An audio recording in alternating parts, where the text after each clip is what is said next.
Assalamualaikum warahmatullahi wabarakatuh.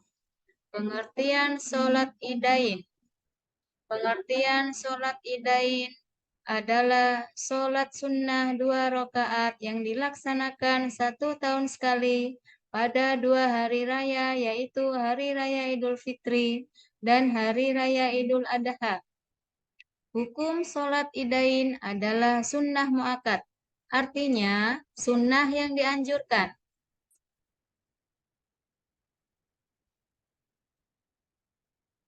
Yang pertama, sholat Idul Fitri.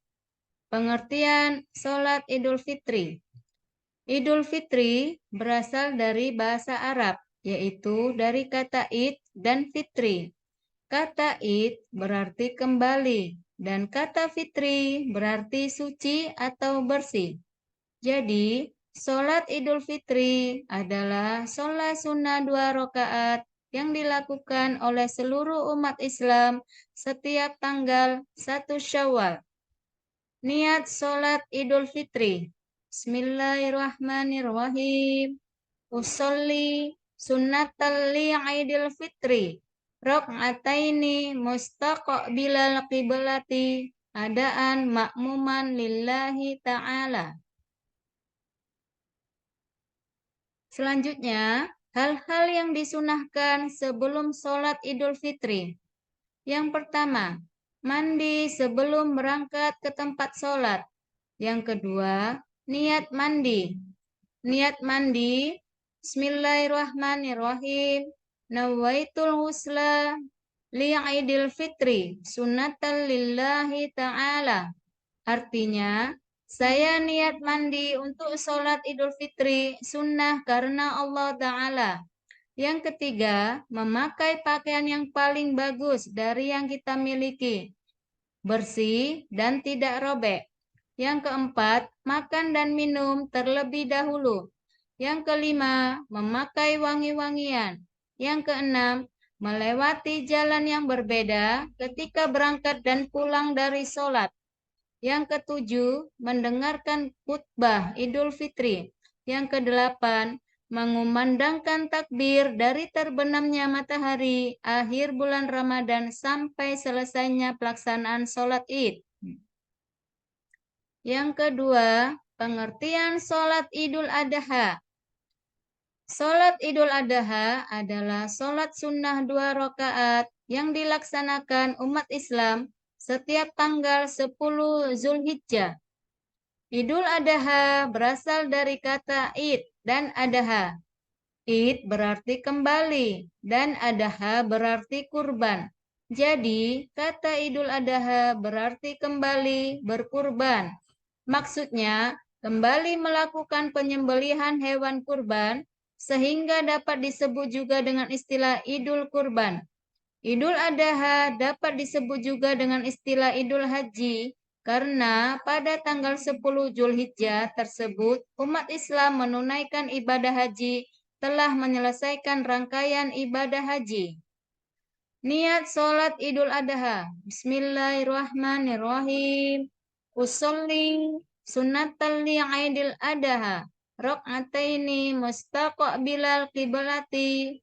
Adaan makmuman lillahi ta'ala. Selanjutnya, hal-hal yang disunahkan sebelum sholat Idul Adha.